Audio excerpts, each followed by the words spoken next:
Keputusan UMNO menarik balik sokongannya terhadap Perdana Menteri Tan Sri Muhyiddin Yassin serta-merta merupakan satu tindakan yang tidak wajar dilakukan saat ini, apatah lagi ketika rakyat mendesak untuk memberi tumpuan kepada pandemik COVID-19 dan mengenepikan kepentingan politik masing-masing.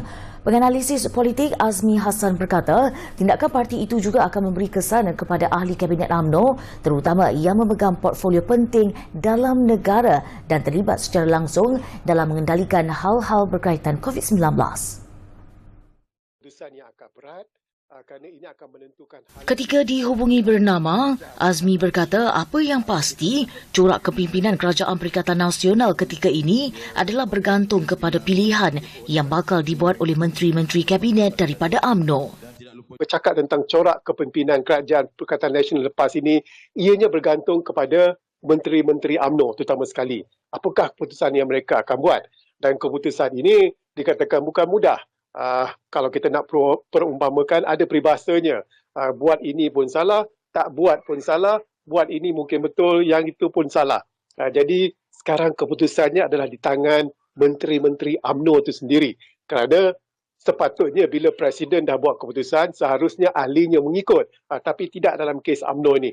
Jadi ini yang ditunggu-tunggu oleh rakyat sekalian. Apakah keputusan yang akan dibuat oleh menteri-menteri UMNO ini?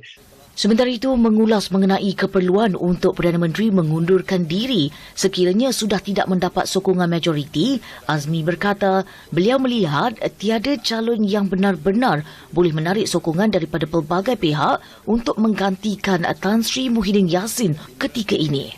Meskipun pada pandangan beliau terdapat dua calon terdekat yang layak, namun kedua-duanya tidak mempunyai sokongan yang kuat dan ini secara tidak langsung usaha untuk menempatkan mereka sebagai Perdana Menteri juga pasti tidak akan berhasil.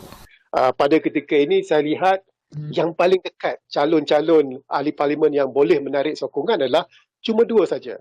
Satu yang berhormat Gua Musang dan yang kedua adalah yang berhormat daripada Langkawi.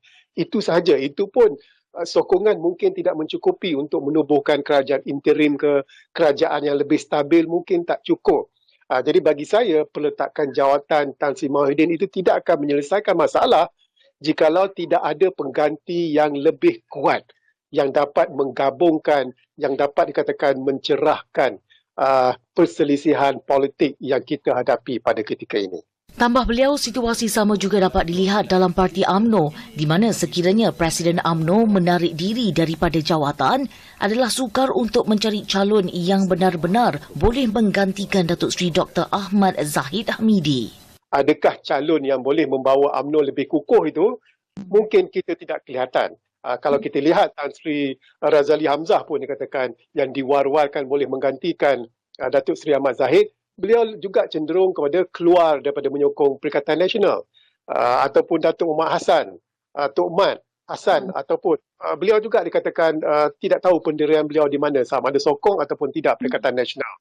Jadi sama juga dalam hal ini, pertukaran Presiden UMNO itu tidak akan dikatakan memberikan hasil, tapi menambahkan lagi kemelut ahli parlimen UMNO itu sendiri. Presiden UMNO Datuk Seri Dr. Ahmad Zahid Hamidi mengumumkan MKT UMNO secara sebulat suara untuk menamatkan sokongan terhadap Perdana Menteri Tan Sri Muhyiddin Yassin serta-merta dan mendesak beliau untuk mengundurkan diri secara terhormat bagi membolehkan seorang Perdana Menteri baharu dilantik. Keputusan tersebut dibuat setelah 7 prasyarat yang diminta dan ditetapkan UMNO dilihat tidak berjaya dilaksanakan oleh Kerajaan Pakatan Nasional.